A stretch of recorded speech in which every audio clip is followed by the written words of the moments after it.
So we'll start now. Good afternoon, everyone, and welcome to this roundtable. I'm very happy to see many of you here today for what promises to be a fascinating and thought-provoking conversation. My name is Trin Liu, and I'm a research fellow at the University of Oregon's U.S.-Vietnam Research Center. And it's my great pleasure to chair this event and introduce our esteemed speakers. Before we start, I should note that Hai Dang regrettably cannot make today's roundtable due to some unforeseen events, so we send him our best. The panelists will take turns to present their prepared remarks. We will then invite everyone to address their questions or comments to the presenters using either the chat window or the hand raise feature in Zoom. Okay, so Jennifer will kickstart our presentations. Jennifer Huynh is an assistant professor of American Studies at the University of Notre Dame, where she teaches critical refugee studies and Asian American experience.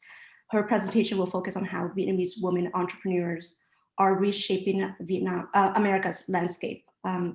Jennifer, the floor is yours. Thank you so much. And thank you for the opportunity to collaborate and participate in this very exciting book. So I'll share my screen now. Let's see. Okay. Right. Let me start this. Oops. Okay. Can you see the screen? Great. Okay, wonderful. So originally I intended to present a chapter from my book manuscript, but after talking to Tuong, he had this wonderful idea to investigate further female Vietnamese entrepreneurship because, as we'll see in this data, unlike most other female or immigrant-led businesses, Vietnamese women have a very high percentage of female businesses compared to men, and the gender gap is quite narrow, and there really isn't that much written about this subject. So my questions were who's entrepreneurial among contemporary immigrants? How does this vary by sex? What are the key industries using census data that Vietnamese women start? And what theories explain immigrant entrepreneurship? And how do they apply to female or women-led businesses within the Vietnamese community? Do they even? And so what's often missing from kind of this narrative when you look at immigrant entrepreneurship is how women participate and women-owned businesses. And so you're looking at these gender divisions of labor. And what is unique or interesting about the Vietnamese case is that entrepreneurship for females, they have very high rates. They're just as likely, if not more likely than men to start their own businesses. And so you can see here, Vietnamese females versus males, and this is taken from American Community Survey data. So in terms of my methods, I use the US Census, the survey of business owners, and then the American Community Survey. I also used oral histories from the Southeast Asian Archives at the University of California, Irvine, which I had to comb through to see who were the female entrepreneurs of the oral histories that have been recorded. So that was an amazing source. And then also I did, just for this chapter, I conducted in-depth interviews alongside some of my students in my Asian American Studies class here at Notre Dame. We interviewed 14 female Vietnamese-American entrepreneurs using convenient sampling. And respondents varied in ages from 24 to 62. 4 interviews took place over the phone, but 10 interviews took place in person. And so what were some of the key findings from this chapter? Just to summarize, there are very, again, high rates of female business owners, nearly 50% of female entrepreneurs. And this is very unique compared to other first-generation immigrants in the US. Also, this isn't too surprising, the most popular type of business to be operated and owned is a nail salon, followed by a beauty salon, and then restaurants for female. But what I thought was really exciting that I wanted to highlight in this chapter is there are a growing number of professional services and businesses in creative arts and finance that are also women-led that are often not talked about. So for example, dentistry is the 4th most common incorporated business industry for female Vietnamese immigrants. And another, if we look at generational differences, the third most popular incorporated business includes artists, writers, and performers. So I really wanted this chapter to go beyond the kind of like traditional narrative and stereotypes of Asians as nail workers and look at kind of the diversity of businesses and how that varies using an intersectional analysis. So like, how does this different by generation, by sex, by class? What are the different kinds of businesses that are emerging, right? So also the second half of the chapter really centers the voices and females of female Vietnamese entrepreneurs from the qualitative interviews. And so these are some of the common themes, and I've created the common themes by their quotes. So over 60% of the sample had their mother had their own business. So my mom ran her own business. So when I say that these are businesses that their mothers created, I'm saying that that's independent of their fathers. So most small businesses in America are usually husband and wife or two person or one single person. But when I say that 60% of their mothers had their own business, meaning they had a business separate completely from their partner, which I thought was a really kind of interesting finding. And so this one describes how one person who started their own coffee export import industry, like her kind of description, and then the support she received from her parents. Even though they had owned a restaurant and she was doing export import, which were completely different industries, she still felt kind of this affinity and parental support from her parents.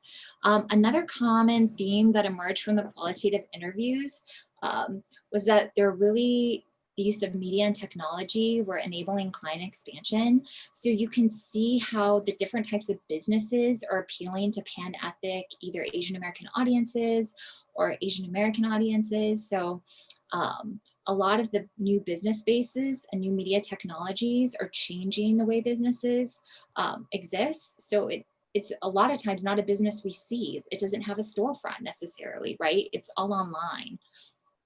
Okay, another thing was when just talking to these women was that this idea of ethnicity and gender and race as playing in a strong kind of strategic advantage to being a female Vietnamese entrepreneur. So a lot of times they talked about how it gave them a new unique perspective because they are working in this co-ethnic market or non-ethnic market. So this person described, I think my identity as a Vietnamese-American woman offers, in my experience, this lens and this perspective that I feel is so enriching. It's powerful. It shapes everything I do in a way that I feel is really unique. And because we live in this globalized world, it's a diverse world with many different perspectives. So a lot of people couch their racial ethnic identity and gendered identities as being an advantage in their marketplace. However, that's not to say that a lot of people didn't face particular microaggressions. So here's one example. Many of these businesses didn't grow without challenges. So there's oftentimes subtle bias or things that they faced at work. One owner explained her mistaken identity a lot of times. I would say that people, this is her quote, I would say that people don't like to take me seriously as a woman business owner. I have a lot of vendors that come by. Can I talk to your boss? And she tells them, I am the boss. I am the owner. Okay, so, but it's something that she experiences. And then also, a lot of the business owners had advice to give to other female Vietnamese entrepreneurs, kind of combating, I guess you would say, stereotypes. One person described, my advice would be to don't dim your light, don't be less outspoken, don't be quiet, don't be those stereotypes that they think we are. And so I think just growing up with my family, my parents were always taught to assimilate, to not stick out, to be agreeable, smile, be nice, be sweet. But in the interview, she's like, you could be outspoken, you could speak your mind, you don't have to be agreeable, tell them you are the owner, okay? Which I just thought were nice to highlight their perspectives and stories. So this again is a quote from one of the interviewees that talked about how representation is really powerful. And I think this chapter provides an important overlooked aspect of Vietnamese-American integration and the role of female Vietnamese business owners and kind of like what are the outcomes for these women-led businesses. So if we were to imagine on a societal level, how do these immigrant female entrepreneurs, how do they represent women in leadership? And we know entrepreneurship in general is important for immigrants. The very first census from 1890, since 1890, immigrants have always been more entrepreneurial than the native born or US born, right? So I think I'm excited to explore this topic even further. And without this chapter, I wouldn't have even thought about looking at kind of these intersectional identities for female entrepreneurs. So it was really fun to look at my research in a different way and to explore like another avenue. So that's my chapter. Thank you. I'm excited to hear everyone else's.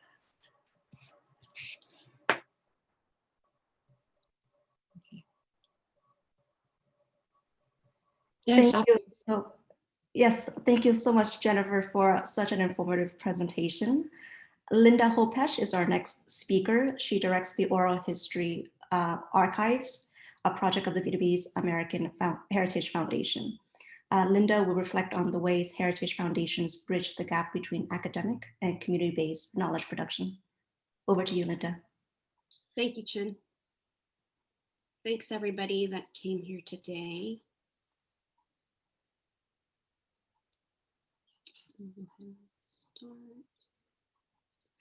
My remarks today will focus on the role that cultural heritage organizations could play in knowledge production, and more particularly in the history making and legitimization and integration of life stories and of community histories into our institutional archives.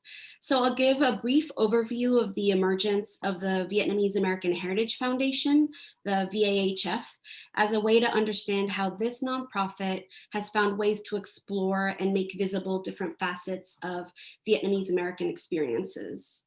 Hopefully, this will illuminate the processes of how archival collections are constituted and what types of efforts and particular circumstances are needed for cultural heritage organizations to develop platforms for alternate histories and narratives. And what I mean by alternate narratives are basically those that subvert official discourses about, say, the Vietnam War or Vietnamese refugees or model Vietnamese refugees as model minorities, for example.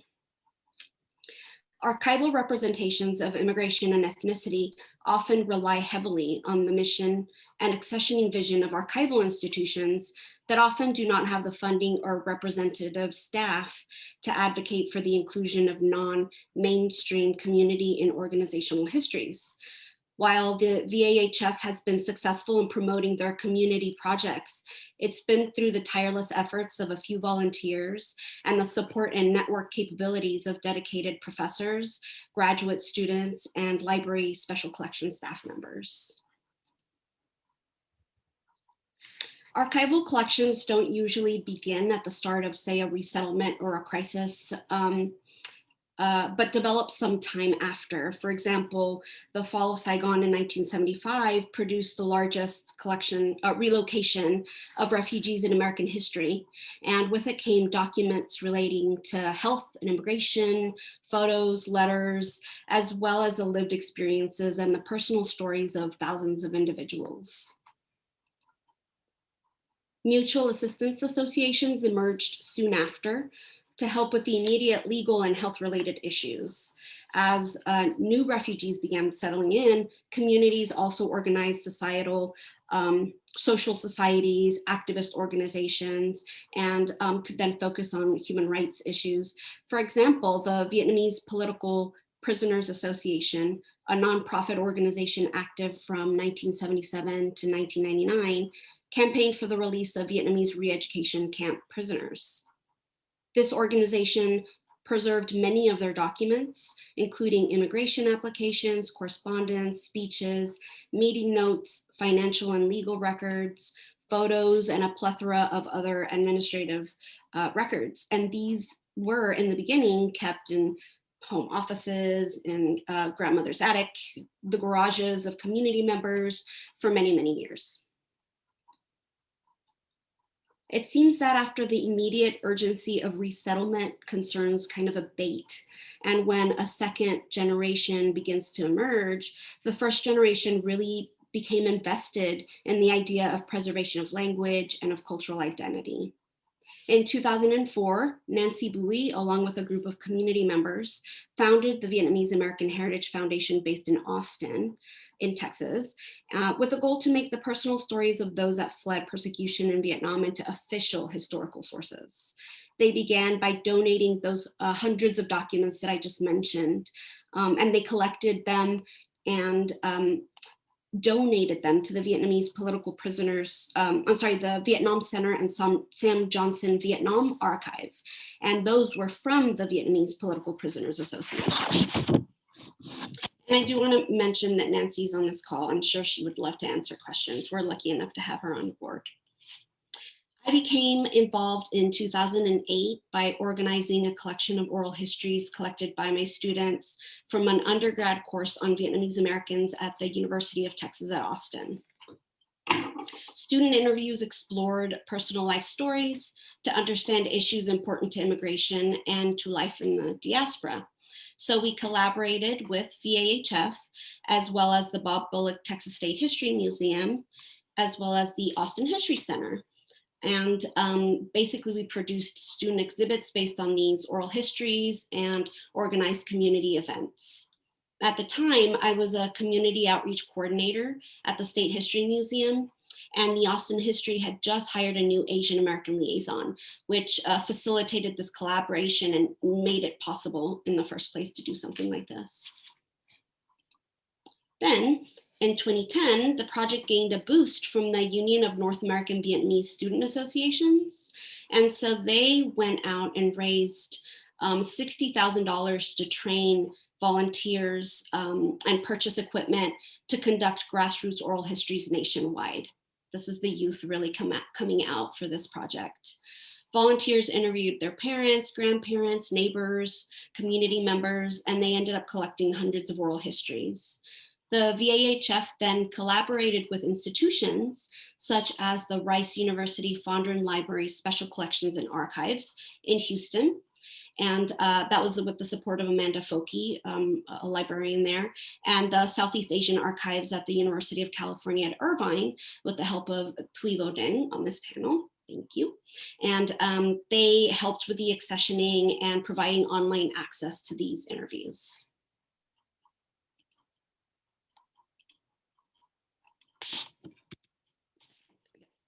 The VAHF also wanted to expand and reach a broader audience. And so subsequently, Nancy Bui and director Scott Edwards produced the short film Master Hua's Requiem and the feature-length documentary Vietnamerica, which have helped support the continuing needs of the organization.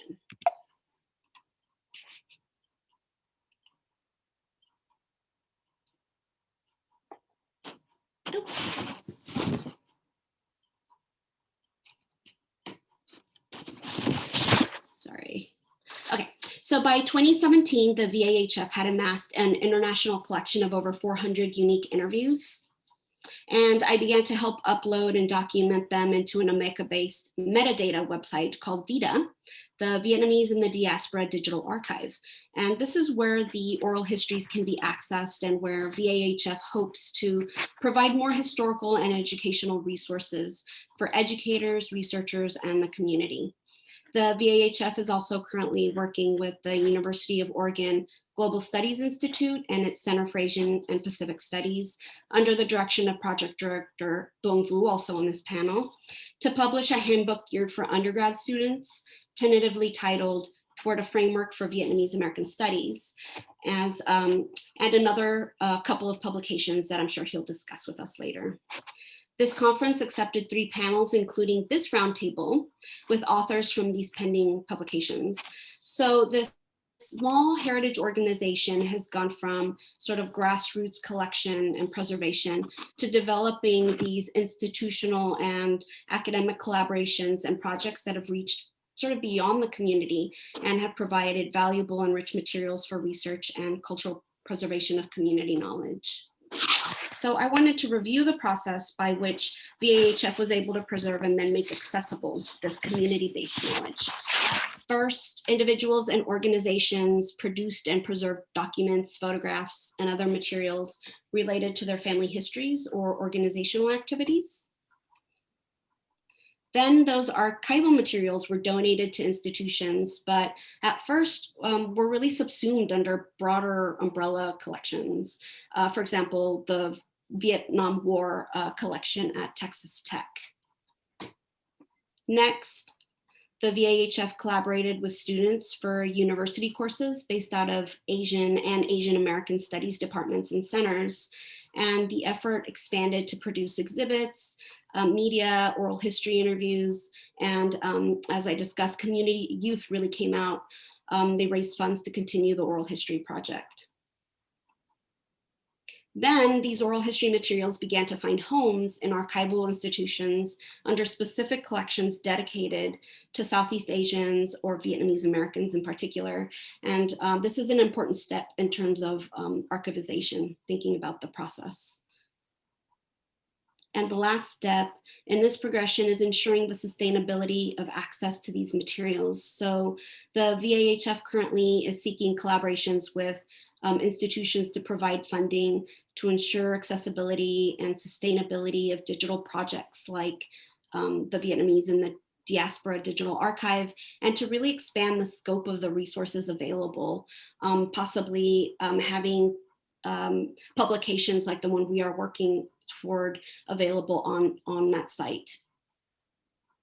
So in conclusion, through these grassroots efforts of oral history collecting, archival donations, films, and digital archives, cultural heritage organizations are establishing their presence, visibility, and relevance in the production of historical knowledge, and will surely enrich the archival resources for future researchers and the cultural knowledge of future generations of all backgrounds. However, much work still needs to be done to ensure that these efforts continue to be valued and that individual stories continue to make up the fabric of the broader American story. The inclusion and accessibility of these community histories, however, will continue to rely on the collaboration between multidisciplinary and ethnic studies scholars and departments, as well as institutional archives, which have the power to shape what we deem as relevant and important, and whose stories are important to preserve. So yeah, I look forward to learning from the other roundtable participants. I'm excited to be part of this publication project. And this, I think, gives us a really deep understanding of the diversity of ways in which heritage organizations and individuals are really thinking about representation, preservation, and really how they want their cultural knowledge to sort of live on and be preserved for the next generation. So thank you so much. Great. Thank you so much, Linda, for throwing light on the history and mission of these important organizations. Quan Tran, our next speaker, is a lecturer and senior program coordinator of the program in ethnicity, race, and migration at Yale. She has published articles and book chapters on the Boat People Exodus and the construction of a diasporic Vietnamese-American community. Today, Quan will focus on the Vietnamese diaspora's memoryscapes. Over to you, Quan. Thank you, Trin, and thank you, Thung and Linda, for gathering us together. It's wonderful to share the space with you all, and hopefully everyone is taking good care in these difficult times. Let me just share my screen here. So today, my remarks concerns how memories of war and migration constitute the memoryscapes of the Vietnamese diaspora. As you already know, this is a chapter that I submitted to the handbook, and it's meant to be a synthesis chapter. So for some of you in the room, some of these materials will be very familiar. And so, as you already know, wars and migration constitute significant events that shaped the second half of 20th century Vietnamese and diasporic Vietnamese histories. Within and across the Vietnamese diaspora, the past haunts the present and future and is animated by dialectical processes of remembering and forgetting. In this brief overview, I defined and mapped the contours of diasporic Vietnamese memoryscapes and offer some observations on how and why Vietnamese refugees remember war and migration. Broadly speaking, I define memoryscapes as physical and abstract sites of remembering and forgetting, where details about the past are both spontaneous and constructed, safe kept and neglected, included and excluded, to serve the needs of those who invoke them and to mark the absent presence of those who are not yet claimed or named. Memoryscapes are neither self-evident nor complete, but fluid, dynamic, nonlinear, and fragmented. Refugee memoryscapes in particular expose ruptures and hauntings of lives and events that are marginalized while also claiming and defining them. So in the way that, you know, the memoryscapes of the Vietnamese diaspora are simultaneously visible and invisible, tangible and intangible, audio and inaudible, audible and inaudible, archived and ephemeral. They also counter, overlap, and corroborate with other intersecting memoryscapes, including those of the nation states from which the refugees had fled and in which they sought asylum and resettlement. Now, diasporic Vietnamese memoryscapes have multiple access points. For example, through oral histories that have been collected by scholars, by research institutions, such as the Vietnamese-American Oral History Project that at UC Irvine that Thuy had led, as well as the Vietnamese-American Heritage Foundation Oral Histories Project that Linda has described earlier. And this memoryscapes also expands to physical and digital archives and museums, functioning as additional portals to refugees' pasts. Here I'm seeing, you know, the work of the Southeast Asian Archive, which is now the Orange County and Southeast Asian Archive Center at UC Irvine, and Thuy is the archivist there. And the Museum of Boat People, the Viet Museum in San Jose, as well as the Vietnamese Boat People Archive, which is a digital archive, but then based physically in Australia. And public commemorations further animate and reinforce these diasporic memoryscapes, right? And here, the most ubiquitous one being the commemorations of the fall of Saigon. But in addition to war and loss of South Vietnam, memories of the post-war refugee exodus also significantly factor into diasporic Vietnamese memoryscapes. And here, it's just an example. It would be, you know, Linda's study of former refugees returning to asylum camps to mourn those who have died. And that's actually the trip where we both met each other. And also, whoops, I should not have done that, but my own research looking at the memorials constructed by Vietnamese boat refugees across the diaspora. So Vietnamese Americans and others within the diaspora also, right, turn to the digital spaces in ways by ways of websites, blogs, and social media accounts, and dedicated these spaces to maintaining and sharing refugee memories. Again, some of these are examples that you could see here.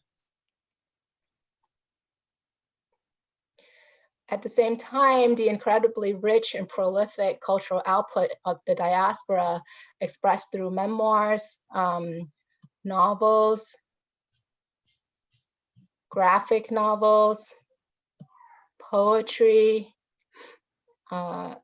visual arts, music, and films are all constitutions, right, of the breadth and depth of the Vietnamese diasporic Vietnamese memoryscapes. Generated by first 1.5, second, and now third generations, this broad range of cultural production underscores the profound transgenerational impact of war and migration. They also reveal different divergent relationships to the past and the heterogeneity and multiplicity of diasporic Vietnamese memoryscapes. So here I'm thinking about the work of Isabel Palal, Lan Yun, Long Boi, Kiều Valverde, Phương Nguyễn, Nhi Liễu, Việt Lê, Việt Nguyễn, Thi Phú, and more recently I just heard the presentation from Keva Bui, Vinh Phạm, and Heidi Minh Hong, who have productively and nuancedly tackled these forms of memory making. As diasporic Vietnamese cultural producers draw their inspiration from and meditate on the past in their work, they also push the boundaries of remembering and forgetting beyond what is acceptable within the communities that they come from to arrive at new understandings. But sometimes such transcendent acts ignite public protests, emphasizing the highly contested and negotiated nature of memory and community, especially along generational and gender lines. The example here would be the protest, where did that slide go? The protest against the FOB2 exhibition that was organized by the Vietnamese-American Arts and Letters Association in 2009, I believe. And that particular protest just show how diasporic Vietnamese memoryscapes can also be sites of exclusion and violence, which, as Lamboy argues, subordinate and dismember those who may not share the same dominant politics and investments in nationalist and masculinist memories of the past. Public commemorations, cultural productions, and community protests reveal the privileging of specific memories and induce public silencing of the complex and diverse ways that Vietnamese refugees and their descendants engage with the past. Such silence also permeates in diasporic domestic and spiritual spaces, as indirect and unspoken traumas of war and migration often inhabit Vietnamese-American homes and affect intergenerational relationships. And here I think of Thuy's work, right, on intergenerational memory. So why does the Vietnamese diaspora invest such tremendous energy toward the past, particularly on the themes of war and migration? And what do these memoryscapes reveal and conceal? I argue that Vietnamese refugees invoke memories of war and migration to address first and foremost individual and collective traumas and the ruptures that were brought on by these events. Secondly, they also seek to resist multiple forms of forgetting and reclaim control of narratives about themselves, as well as about Vietnamese and diasporic Vietnamese histories. Lastly, although seemingly scattered, localized, and ephemeral, Vietnamese refugees, war and migration memories are also essential in shaping, mobilizing, and sustaining refugee subjectivity, identity, culture, and community. Such memoryscapes offer and reinforce an origin narrative that anchors Vietnamese refugees in specific places and spaces, enabling them to carve out alternative local, national, and transnational sites of belonging.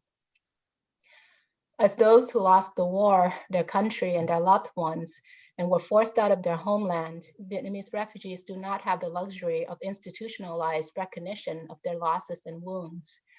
In post-war Vietnam, memories of South Vietnam and those who fought to defend it, as well as those who were forced to flee from the liberated country, have no standing place. Indeed, the Vietnamese communist regime's claim to victory and revolution is predicated on the forgetting and erasing of South Vietnam and South Vietnamese memories, both literally and symbolically. Meanwhile, American and international public memories of the Vietnam War also omit Vietnamese refugees and only acknowledge them when it is expedient to do so, especially when it helps elevate the tropes of rescue and grateful refugees. Right? And this is something that Nguyễn Võ Thu Hương has written extensively about. And as Thu Hương points out, that in these contexts of erasure, Vietnamese refugees then, quote, occupy the position of self-mourners because no one mourned us, end quote. So beyond resisting external forms of forgetting and reclaiming control of narratives about the past, Vietnamese refugees also have to contend with the ever-evolving internal forces of forgetting, that being, right, people inevitably will pass away on the one hand, and on the other hand, within the diaspora, forgetting also manifests in the widening generation gap that is exacerbated by linguistic alienation and degrees of removal from direct war and displacement experiences. Moreover, new waves of Vietnamese immigrants bring with them different relationships to Vietnam, to the diaspora, and to the past. Some may not subscribe to the established set of memories and politics that are now dominant in the Vietnamese diasporic community that has been advanced by the refugee population. Furthermore, 21st century transnational connections between the diaspora and the Socialist Republic of Vietnam are also generating new forms of forgetting, right? And so Vietnamese refugees continue to then deploy specific memories of war and migration to define and redefine themselves and the boundaries of their communities. In so doing, they affirm their refugee origin story, which enabled them to negotiate their positionality and stake claims to multiple sites. The complex memoryscapes that I have briefly laid out demand a more nuanced understanding of Vietnamese refugees as intentional and resourceful actors, rather than passive and unwitting victims of historical events and forces. Yet at the same time, because they are self-mourners, Vietnamese refugee memoryscapes operate within a structure of mnemonic selectiveness, which risks what Viet Thanh Nguyen characterizes as unjust memory and forgetting. As Nguyen suggests, just memory and just forgetting entail the capacity and imperative to move beyond self-mourning and the mantle of victimhood to recognize both the humanity and inhumanity of one's enemy, as well as one's humanity, inhumanity, and complicity in events of the past. This critique is a reminder that it is crucial to never settle for any singular version of the past, but to attend to and to acknowledge the dialectical nature and the multiplicity of memory and what it renders visible and invisible. Thank you. Thank you, Kwan. Thank you, Kwan, for your insights into the diaspora's still evolving cultural state. Our next speaker is Thuy Vo Dang, a curator for the Southeast Asian Archive and research librarian for Asian American Studies at UC Irvine. She has published widely on Vietnamese-American community, culture, and politics. And for those of us who are drawn to Orange County for one reason or another, Thuy has a forthcoming publication with UC Press called A People's Guide to Orange County. Today, Thuy will shed some light on how community-funded preservation projects offer us alternative ways to understand the Vietnam War and its aftermath. Go ahead, Thuy. Thank you so much, Jen, and I'm so honored to be in the company of this amazing group and to participate in the publication that's forthcoming. So today I think my presentation will be fairly brief since I feel like, you know, Jennifer, Linda, Kwan have all laid such useful frameworks for us. Let me see if I can advance my slides. I want to start with a quote from a scholar based at UCLA that's really inspired my work, my evolving work in building out what we call community-centered archives at UC Irvine. In her publication called Seeing Yourself in History, Community Archives and the Fight Against Symbolic Annihilation, Michelle Caswell says that given the long trajectory of archival use, in which remnants of the past are preserved in the present for use in the future, the symbolic annihilation marginalized communities face in the archives has far-reaching consequences for both how communities see themselves and how history is written for decades to come. If archives to be true and meaningful reflections of the diversity of society instead of distorted funhouse mirrors that magnify privilege, then they must dispense with antiquated notions of whose history counts and make deliberate efforts to collect voices that have been marginalized by the mainstream. And I think my colleagues here today have all demonstrated the significant ways that we've been doing this work for decades now. I'm sorry, my slides are going crazy. It's gone all the way to the end and I don't know how to get back. Okay, here we go. So let me begin by sharing a little bit about how I got started in oral history work some 20 years ago. I share this quote with you from Audre Lorde, who really helps me to think about what's at stake when you think about representation, right? Jennifer had a really great quote from her research that representation is really powerful, right? For me, oral history allows for us to really achieve this kind of self-representation that's so essential for communities that have seen their histories erased or maligned or misrepresented. And Audre Lorde says that if I didn't define myself for myself, I would be crunched into other people's fantasies for me and eaten alive. And that's how I've really approached oral history as a form of archives creation that really centers the hopes, desires, dreams of our community. And I recall, very early on, some 20 years ago, asking my mother to do an oral history. She was my very first oral history interview. And I was an undergraduate student taking a class on Asian American women. And I remember being in her kitchen and her dismissing me multiple times, saying, no, I have nothing to share. Vi har baddie. And I remember saying, this is an Asian American women's class. I can't interview, Dad. So finally, the way I convinced her was, after begging, I said, I need it so I can earn an A. And being, a dutiful Vietnamese mother, she said, fine. So I had a very unwilling narrator, but she really gave me a good sense of how challenging it really is to, approach narrators who, for maybe their whole lifetimes and lifetimes before, they haven't seen their voices represented. They haven't even considered that their stories mattered, right? Because they're not public figures, or they're not men. Like in our community, we often see women doing a significant amount of the labor, holding up families and communities, but often unwilling to really claim that spotlight. So I started oral history in this way, and I've been able to volunteer for the Vietnamese-American Heritage Foundation and several other projects along the way in my training, until I arrived at UC Irvine in 2011 to help develop the Vietnamese-American Oral History Project. And this is a born digital archive that is housed in the UC Irvine Library Southeast Asian Archive. So as somebody who was going out into the Southern California Vietnamese community to collect these stories, to build trust and rapport with the community, I had to also be this de facto representative for the archive. And I'm not trained as an archivist or in libraries at all. My training is in ethnic studies. So I had been a user, a researcher, who had become acquainted with the Southeast Asian Archive in the process of conducting my own research on Vietnamese-American anti-communism.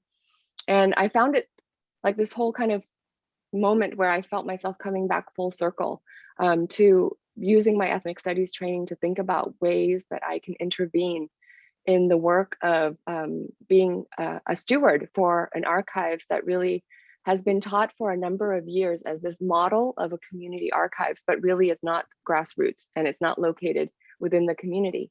It was founded in 1987 by Orange County librarian Anne Frank, who you can tell by her name is not Vietnamese-American or Southeast Asian American, but she had a very kind of responsive approach to answering the call of our community leaders to go out there and collect and preserve this history. And she did it in a very locally focused way at first, collecting from Orange County and then expanding outwards and tapping into a network of scholars, community leaders, and so on to help her build those early collections.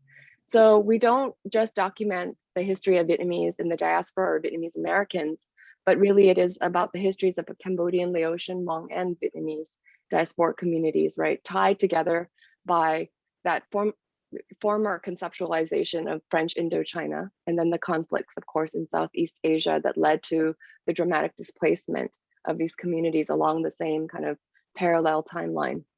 So I have here in this slide many examples of the types of materials that we collect and provide access to, including materials that circulate, but also archival materials like ephemera. This Clubo Noodles flyer is really a really great indicator of the kinds of ephemera that usually get created and then tossed. But we had folks at the libraries that had the kind of intuition to collect these things, and we continue to collect them. Ephemera is a really interesting way to document what communities care about in any given moment, right? So this was something that happened in 1995. Club O' Noodles was an arts organization that performed all over Southern California. We have artwork, we have oral histories, photographs, lots of different types of primary source materials that we can continue to collect. In the chapter that I wrote for this handbook project, I highlight one particular object.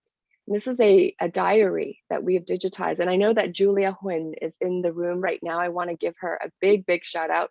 She did a 6-month residency with me 2 years ago and processed this entire collection, the James Schill collection of photographs and one pocket diary that came in to, in order to process this, we had to have a lot of conversations about whether there would be sensitive materials pictured in the photograph albums. And then she selected materials to digitize. And among the materials that made the cut was this diary that James Schill, who was a Foreign Service officer, and he didn't really know how he came across this diary written by a Vietnamese boat person. It's written in English. There's some French in here and some Vietnamese if you go through the entire pocket diary. And that photo in the corner is my hand holding it. It's a very tiny object, but it contains really invaluable information that captures kind of like play by play this person's journey and the role that they played as the boat's kind of de facto translator and ambassador when they got to Malaysia.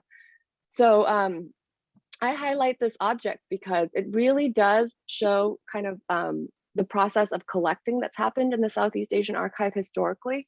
Often materials come to us through collections by aid workers or non-Southeast Asians, people who were Foreign Service officers like James Schill, people who were volunteering and started accumulating a lot of materials on Southeast Asian refugee populations. And then over time, they would contact us as, because of the Southeast Asian Archive's reputation and send in, organization records or, trunk loads of materials. And this has been a great way to find some of the materials that would otherwise have been lost, but it also casts a very particular kind of lens on the way in which knowledge about our community, before scholars have even interpreted it, has already been appraised and curated by non-Vietnamese or non-Southeast Asians, right? This knowledge production, this lens on our community, to me was quite problematic.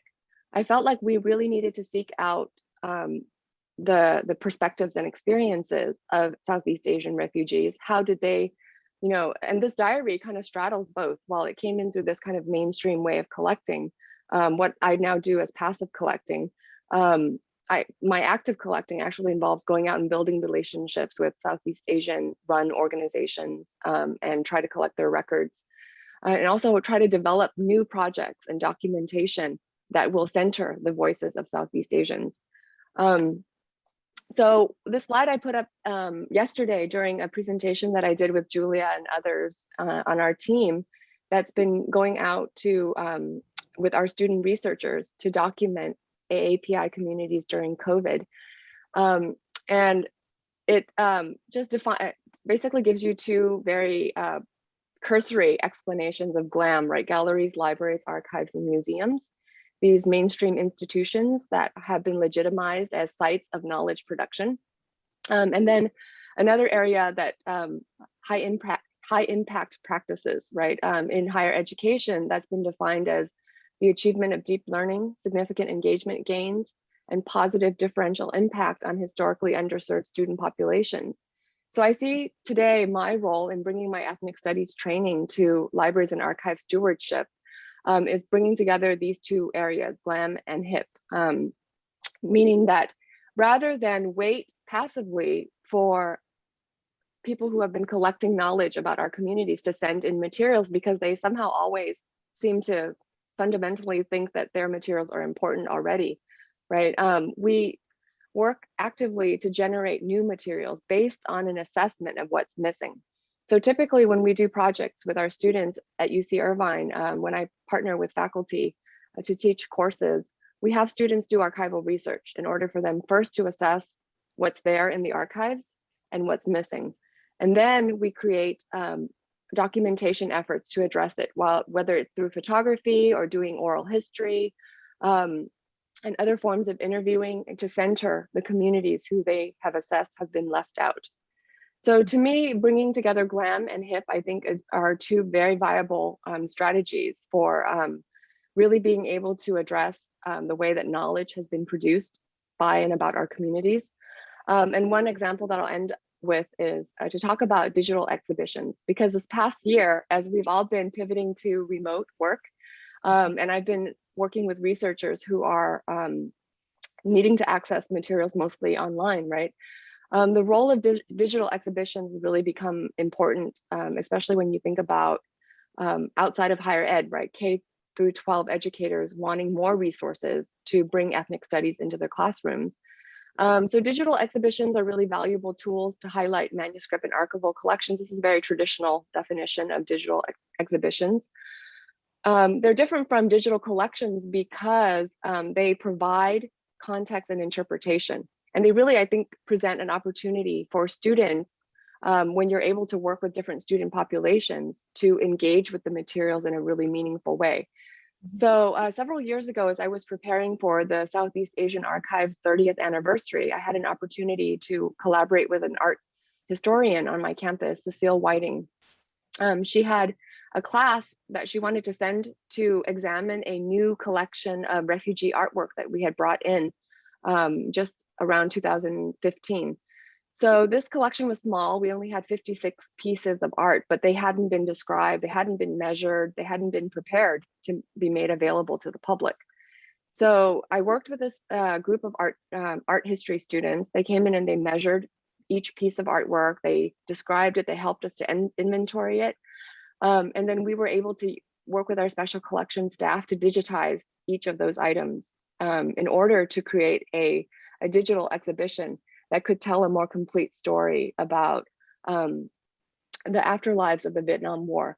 And so although it's my name and Professor Cecile Whiting's name on the digital exhibit as curators, really it is the joint effort of all of these students at UCI who helped to make it possible to make this artwork readily accessible.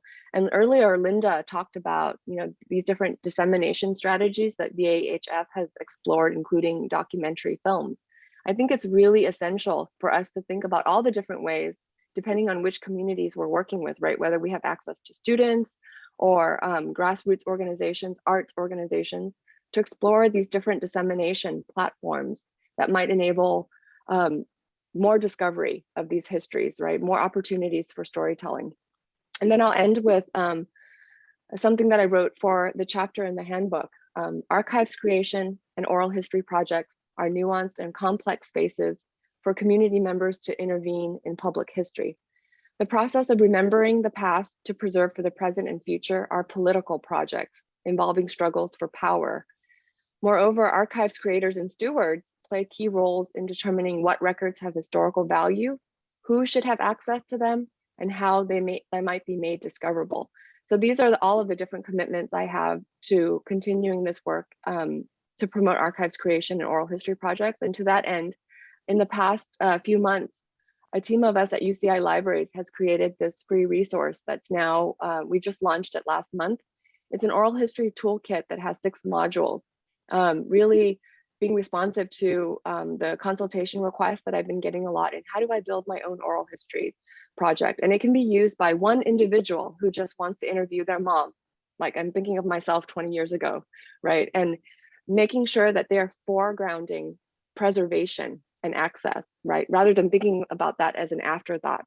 They're already thinking about all the technical specs that they can handle at the front end in order to make their oral history accessible later on, and having the ability to preserve it, whether it's for themselves or with or in partnership with an organization or an institution. So I have the URL here. I invite all of you to explore it. It's a living document and we're continuing to update and revise it. So also happy to take your feedback if you have that for us. And I end with sharing my email address in case you do explore these tools and resources and have questions or have feedback for me. And I want to thank my colleagues in Special Collections for capturing me. This is how I usually am responding to all of you when you reach out to me for research questions or for access to the archives. This is where the reading room, where you would access the Southeast Asian archive materials. When we're back to pre-COVID scenarios, I hope to see all of you at the Southeast Asian Archive. Thank you. Huge thanks, Thuy, for adding yet another rich layer to our discussion. Tung Vu is our final presenter. He is professor and chair of the Department of Political Science at the University of Oregon. Author and co-editor of 5 books with more than 30 peer-reviewed articles, Tung is definitely an authoritative voice on Southeast Asian politics, the Vietnam War, and the history and culture of the Vietnamese diaspora. And for many of us here, he is also a great mentor and a source of learning. Today, Tung will explore new possibilities for studying Vietnamese America. Over to you, Tung.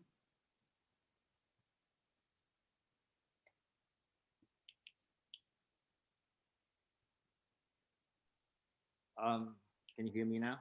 Great. Yes. Thank you, Trinh. I'm actually not an authority on Vietnamese American community. I haven't done much research, and I have learned a lot from all the panelists, and other scholars of Vietnamese Americans. So my specialty is Vietnamese history and politics, and only recently that I venture into Vietnamese American studies, even though I've been living in the US for 30 years now, right? So I feel like I can speak as a Vietnamese American to some extent. All right, so today I would like to talk about you've heard of this project that we are working on. We have at the US Vietnam Research Center, we have supported the VITDA project on oral histories, and we have supported other projects.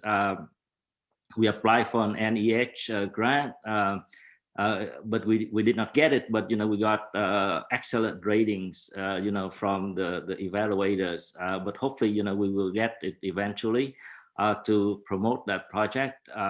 But the main project that I want to discuss today is our not yet forthcoming, but hopefully soon forthcoming handbook. The title of the book is let me share with you this screen.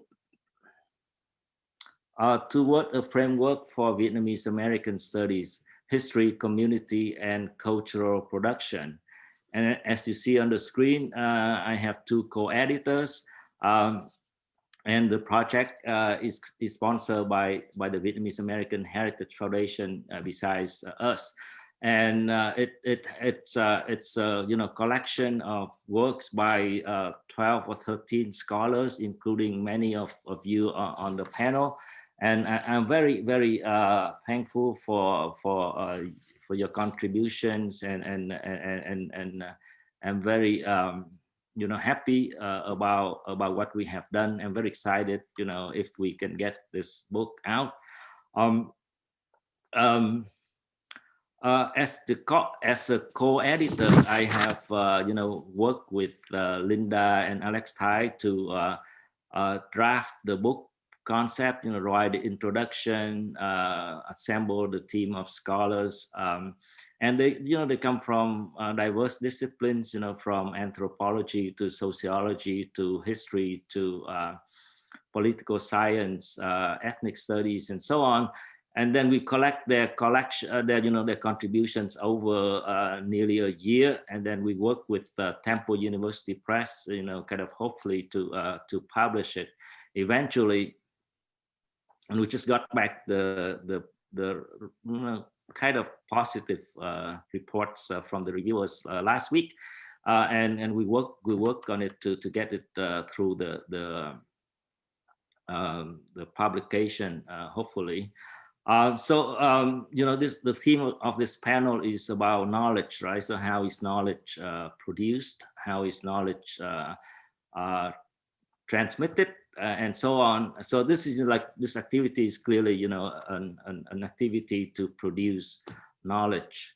and also to promote knowledge, right? So we have, grappled with the issue, various issues, like what kind of knowledge that we want to promote and produce, what kind of book that we want to produce, and we decided to do a comprehensive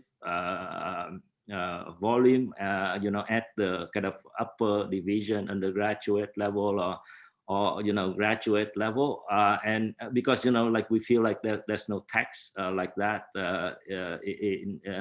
available for kind of a course on Vietnamese-American studies, introduction to Vietnamese-American studies. So we want kind of the book to be comprehensive, and also to present fresh perspectives on the history and life of our community.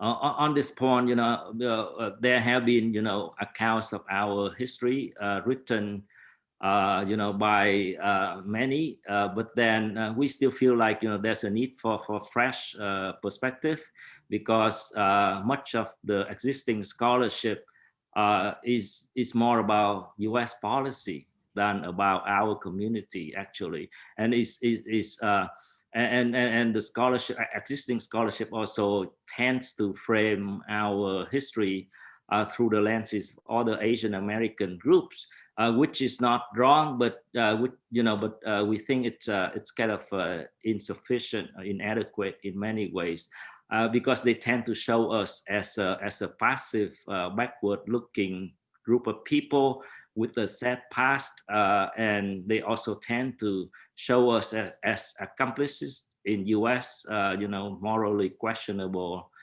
imperial adventures abroad.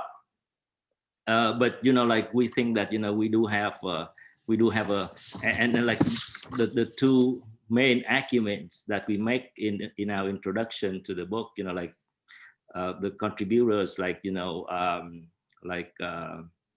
Jennifer or Thuy, they have their own studies. But then in the introduction that I write together with Linda and Alex Thai, we make two main arguments.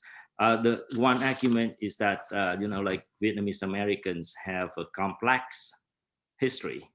And this history is very important to understand us, to interpret our experience.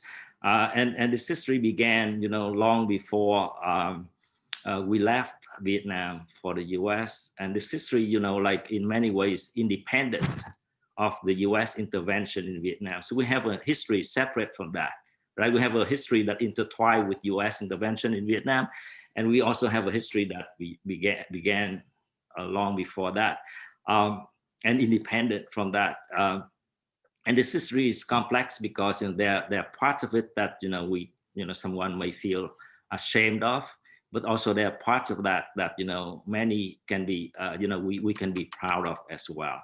So like it's a complex history in that sense. And the second argument that we make in our introduction is that Vietnamese Americans are not just victims of either U.S. empire or victims of communist. Because we Vietnamese Americans have ideas. They have ideas. They take actions. They have agency. They make choices. They suffer consequences and so on. But then they do. The point is that they do make choices under the constraints. And I think Kwon talked about that like earlier, right? And then it's pretty. And then that's something that we want to emphasize with our book. A big advantage for me is kind of my background in Vietnamese modern Vietnamese history and politics, and I'm able to reconnect the history of our community to the history of Vietnam, right? So clearly, kind of this community came to the U.S., as individuals or as groups. We did not come without any history, like we came with the history of the Republic of Vietnam and before that. So we came with a history, and because I started out as a scholar of Vietnamese history and politics, I'm able to reconnect that with history, and with not just that history, but with the community of scholars with the knowledge about that history before we came here, so we could bring that knowledge into to enrich, the understanding of our community. And another advantage is that it's just the scholarship from you all, like in terms of, you study the community for so long, and you really help me to understand the community. And the last thing is the availability of multimedia resources that we have seen, as Thuy was showing, like all these multimedia resources that are now very helpful to for students or scholars to learn about this community, or to teach about the history of our community. So I think I will stop here for my talk, and I would love to hear your questions and responses. Thank you, Tung, and big thanks to each of our panelists for their engaging presentations. We'd like to open it up to the audience now. Please feel free to raise your hand or type your questions in the chat box, and we will direct them one by one to the speakers. I myself have a question that I would love our panelists to speak to while we wait for the audience's questions to come in. So each of the 5 presentations spotlight specific pursuits undertaken by Vietnamese-American or the Vietnamese diaspora to create complex narratives that is also edifying for future generations. And what resonates across all 5 presentations for me is sort of the subtle balancing act that both academics and advocacy groups have to manage to, on the one hand, create complex, multivalent narratives of war and its aftermath, which opens itself to contestation, of course. And on the other hand, avoid undermining the kind of community spirit that has allowed the Vietnamese diaspora to survive and thrive to such an extent that we see today. So I wonder, from your research and from your work, how have the Vietnamese diaspora been able to negotiate these conflicting motivations?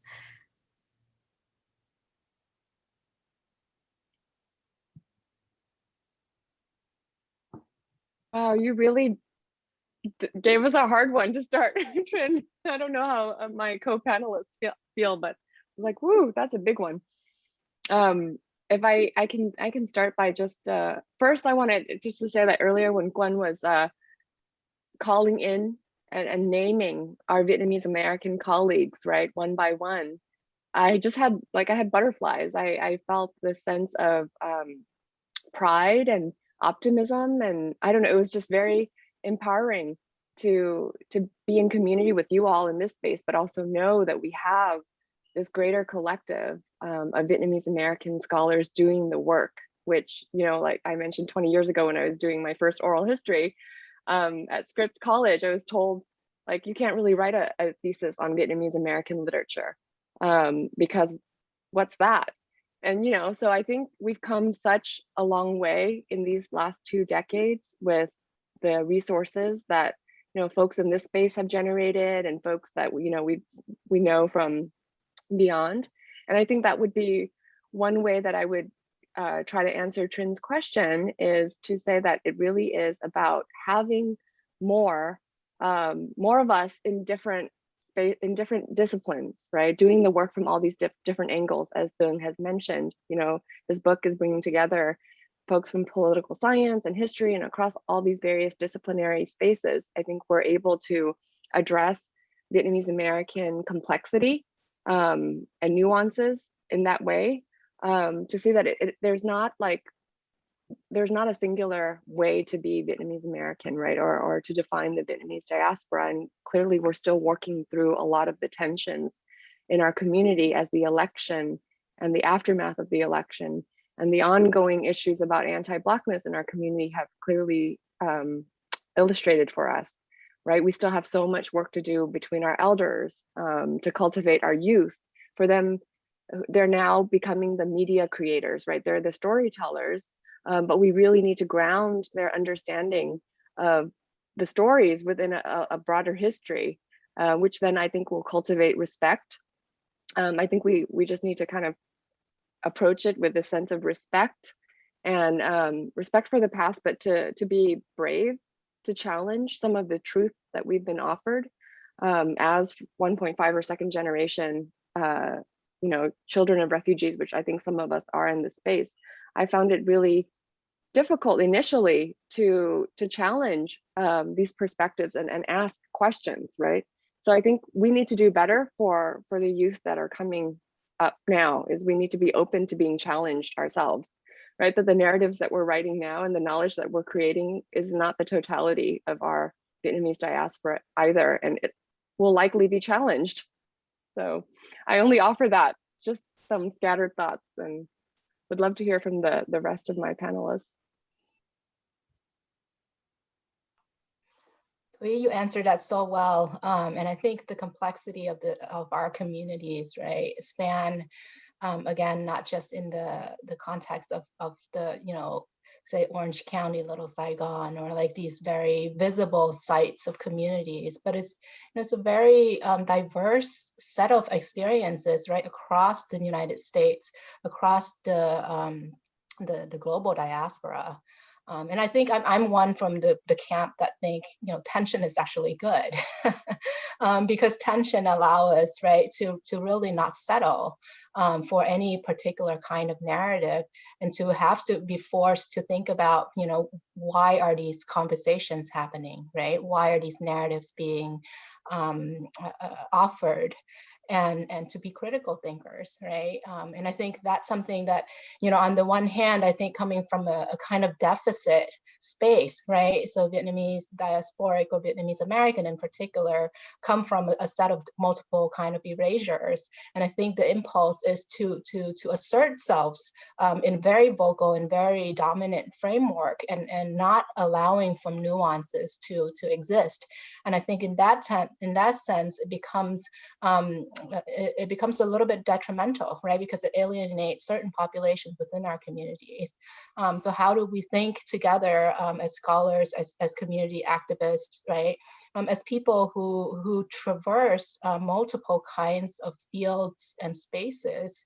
And I think it's the ability to do that, and to think with more expansive frameworks, right? And creating space and vocabulary to advance these kinds of conversation is another way that we can certainly work through these tensions. That is to say that we won't resolve everything, but it is processual, and it is very much a part of being a part of history, right? And being a part of communities. Well, I can share with you some of my experience, how people may question why I dedicate almost 20 years into this work. Like you may know, maybe at the time you was a teenager, you were in middle school or high school, we start the project of collecting documents, and also later we team with the University of Texas at Austin with Linda to do oral history. Myself, I have 4 children, and then when they went to school, every time they have a project related to Vietnam, they brought home, and then they, it makes me so mad because our history was mispresented or very little, or I mean, it's a very one-side story. And from my experience, like one of the my middle school daughter, she went to school and she brought home and the book writing, and she studied like that. Said Uncle Ho is the father of the country who brought freedom, happiness, blah blah blah to Vietnam, and Vietnamese people love him, blah blah blah. So I said, no, if that's the case, we're not here, daughter. And then she says, so what do you want me to write, essay? So I shared with her, why we're here and what we endure and everything. So she came, one day she came back and she crying from, came to school, she crying, and she said, Mom, you ruined my life. I said, what happened? Said, well, my essay got an F. I said, why? I said, because my teacher said that, you know, I should write from a imagination experience from your mom or whatever. It's not in a book. Book don't say that, so far and so on. So you have, when you write, you have to cite the, you know, the source. And whatever you wrote here, you have no source.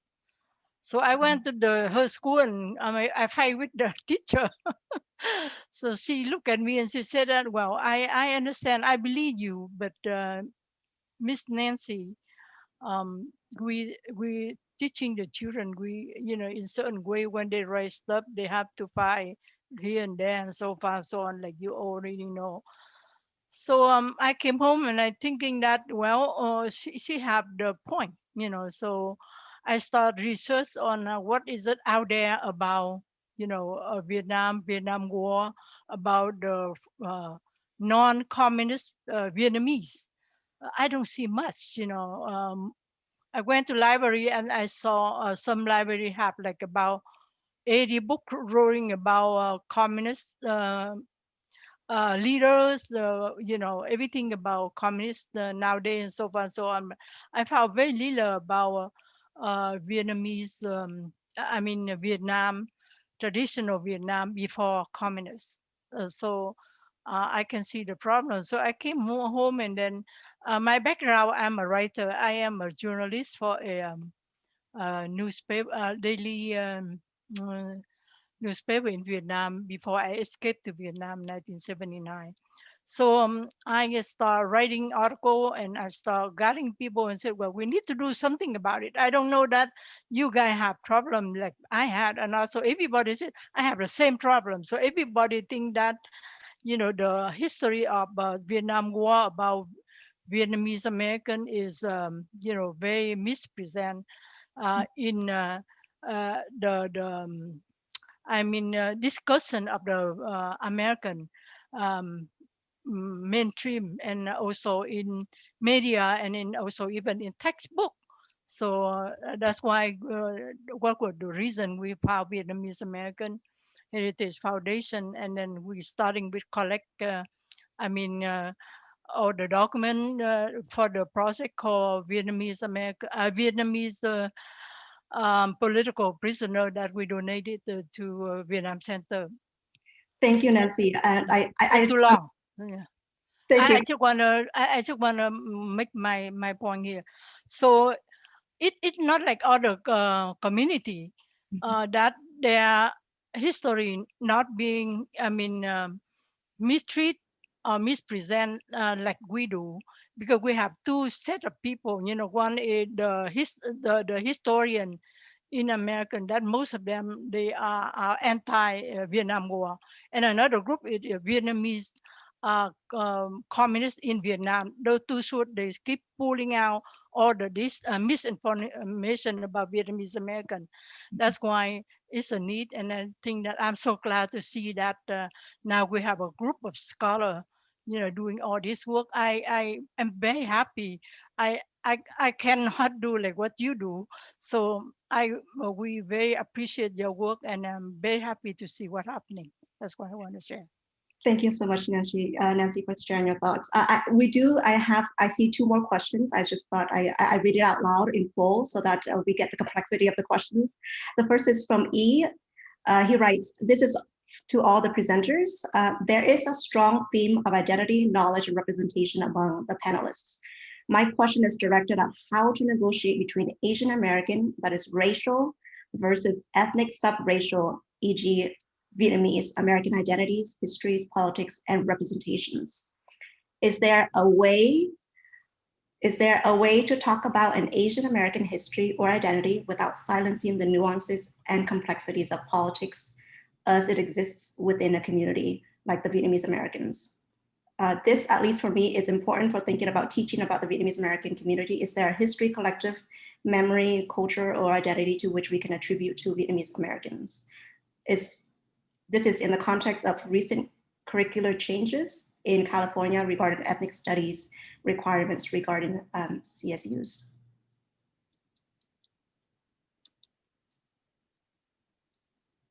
I think we already kind of, touch on one way to negotiate, which is, kind of coming from different disciplines.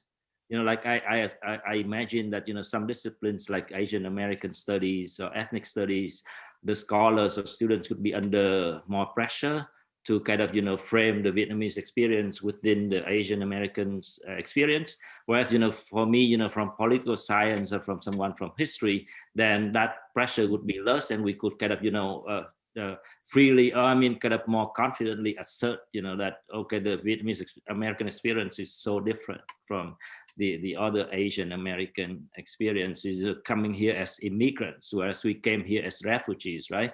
Or so that's one point that we already mentioned. By gathering scholars of Vietnamese Americans from different disciplines, we can kind of hopefully deal with that problem at some level. And Nancy also mentioned a good point, which is about what did she say? I suddenly forgot. The historian, that anti-Vietnam War, and then also the communists. Is that what you refer about?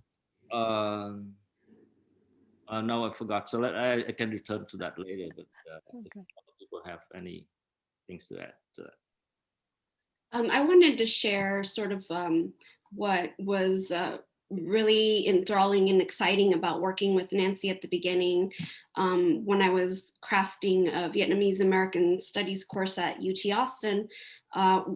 When, as several of you have mentioned, there isn't kind of wasn't a handbook out there that could kind of outline the way in which you could discuss Vietnamese-American immigrant experiences through that lens, or as part of sort of a broader Pan-Asian kind of history.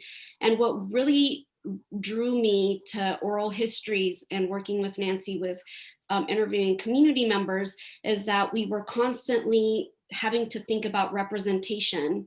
It provided us the opportunity to think about the interviewing process as a representational power dynamic, and thinking about the students and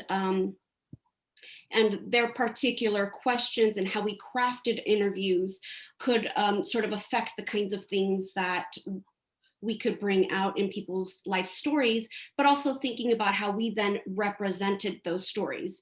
So having oral history exhibits and trying to craft kind of like a whole life history represented through, say, quotes, and what that said about the power that we had as sort of curators of people's words and people's lives.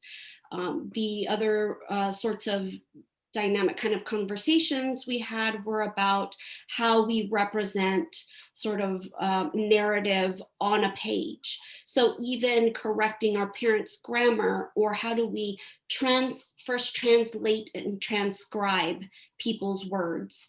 So all of these different kind of elements and how we represented were really, really what drew me into thinking about oral histories and thinking about how we could talk about Vietnamese Americans through their own words.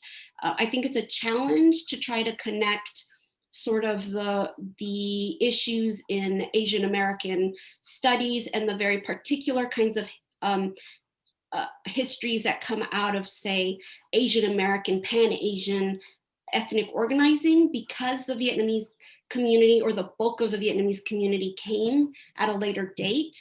And so I think that thinking about people's particular experiences gives you an entree into thinking more broadly about their place and what they see as their place in broader American society, and as part of Asian American as an identity that has been proscribed to them. And so it's not really kind of a crafted, polished answer, but I think I've liked the messiness of trying to figure out both representationally how we think through how we represent Vietnamese Americans and their stories.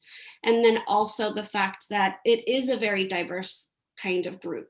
If we think about the differences between Vietnamese American communities and sort of this history of activism in Asian American and ethnic studies kind of foci. And the intersections of that and the tensions that build between that remind me that it's not sort of a essentialist kind of holistic one narrative of Vietnamese American history. And that's not what we're after. We're really thinking through all the issues that come with representing ourselves, representing our community, what we say about our community, and the fact that it's not sort of a nice crafted one story. We can think about the intersections between this community, the different generational issues, what we can think about gender and power struggles and knowledge and archival production and all of those things. So just a few thoughts.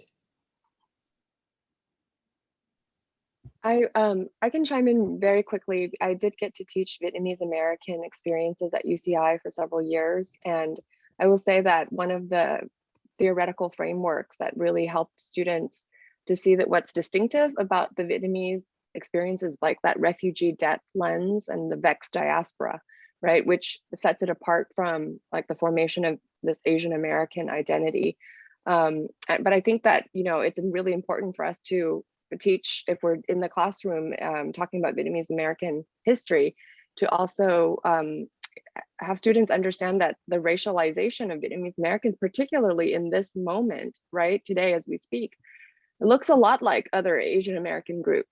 And there are coalitions that can be built around that, that might require, you know, I think strategic, I think reorientations, right? The thing that it has been such a privilege to be able to teach Vietnamese American experience in a classroom where like more than 50% of the students are Vietnamese American, for them to be able to identify and recognize like their stories and their parents' stories and be able to explore like the nuances of this kind of inherited trauma and refugee debt, all of that.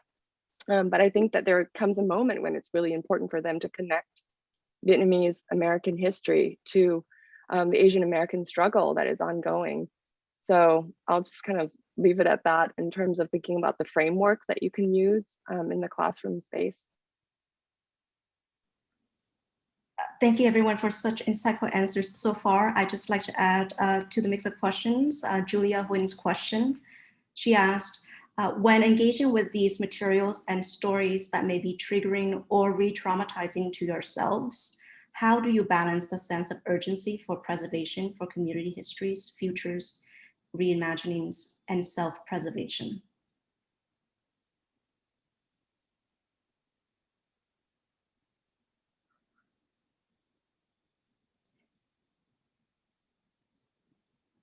Pui, I was waiting for you because you have such a beautiful section in your chapter about actually being triggered by certain archival representations, or I think it was photographic representations, and about how this work in a lot of ways is deeply personal to a whole lot of us. Did you want to share? Sure. Thank you, Linda. I really appreciate it. Also, thank you for being an awesome editor and allowing me the space to really process that, because it has felt very lonely at times trying to be in this libraries and archives profession, but stewarding materials that are so personal, are so intimate, are sometimes so violent, and they do trigger.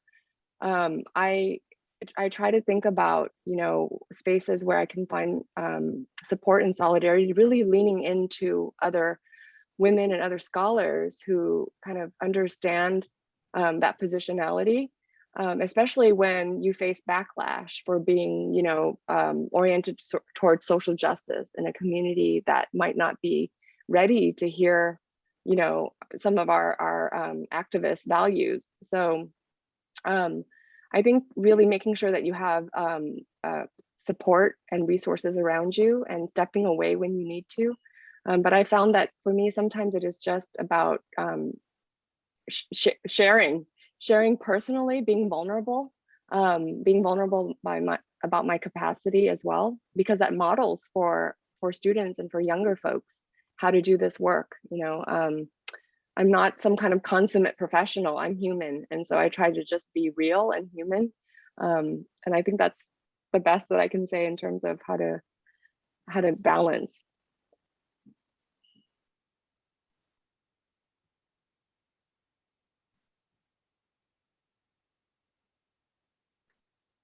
I know that we reached the end of our panel, our roundtable for today, but there is one last question from Philip Nguyen. I'd like to read it.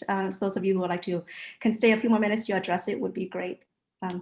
Philip writes, thank you to all for your work. Chin, I can also ask it if that's Yes, helpful. Okay, yes, cool. I'm like, ahead. I didn't know what was appropriate. Yeah, I just wanted to ask y'all. I mean, I'm really glad to be in the space with y'all and to be here with y'all. Y'all are definitely role models for folks in the burgeoning field of Vietnamese-American studies. So thank y'all for that. I'm really interested in hearing some of your insights on how second-generation Vietnamese-Americans. I mean, I shouted out UNAFSA earlier in the collaboration with the Vietnamese-American Oral Histories Project, right?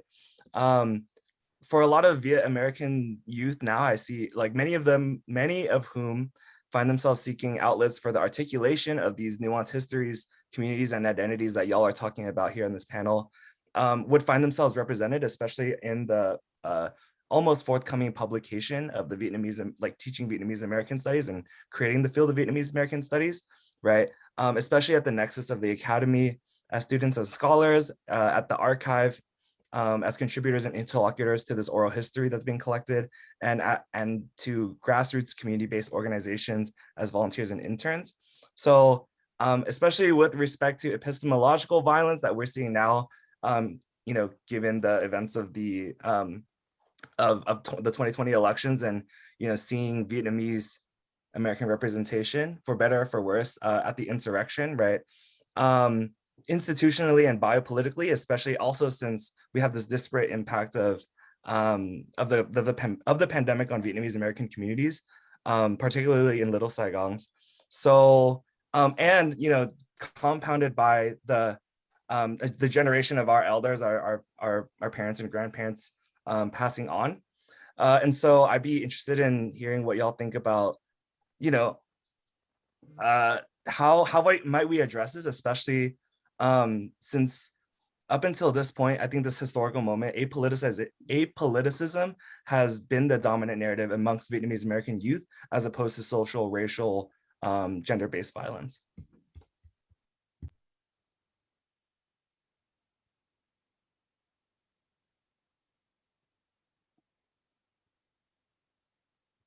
I can quickly answer your question, Philip. I think, you know, what is very interesting and urgent in this moment that we are all finding ourselves in is a kind of rupture, right? A rupture that recirculates us back to other moments of ruptures and displacement. But it is also an opportunity I see as a way to break away from some of those, you know, dominant narratives that has been consuming the ways in which we imagine what Vietnamese American communities are and who Vietnamese Americans are, right? And I think what's heartened in this moment is also the willingness of people and the unwillingness of people, I think in some ways, right, to begin to educate themselves and understand where they are situated in this broader conversation. And what hasn't happened before in the context of Vietnamese arrival in the US is that we haven't had this moment of kind of national reckoning, right? That really put us in the spot of having to define who we are in relationship to these much larger national questions, and in ways that, you know, the voices have been coming out have been very diverse, right? And in that diversity, kind of sow a set of uncertainties, right? And not knowing sort of how do we reconcile with these, and that speaks to a moment of opportunity to create more conversations, more spaces, and again, you know, think of it as an invitation rather than a reaction.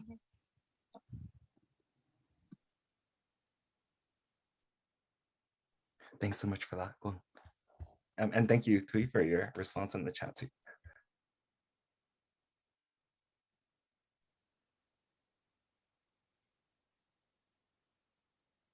If there is no one else who would like to chime in, we'd like to bring this roundtable to a close. Please join me in thanking everyone on the roundtable in this panel for the incredible work they've done, for their insights, and for creating the foundation for future generations of Vietnamese American scholars. Thank you, everyone.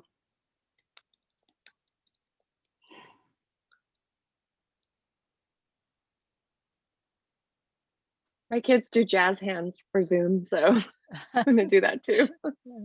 Thank you all. Wonderful. Thank you. Thank you. You go, Nancy. It's good to Thank see you. you. Thank you, everybody. It's been great to see you Yes. after a year of great confinement. I love you all to death. I tried to recruit my daughter to go to history, but she didn't. She good writer. She write fast and everything. But I tried to recruit her. Why don't you do a PhD of history and you teach history? She said, no, ma'am. So, all of you doing this, thank you so much. I really very thankful to all of you. Yes. Thank you for all of your work, Nancy. I mean, you've really laid the groundwork for a lot of us. Thank you so much. Great. Thank you.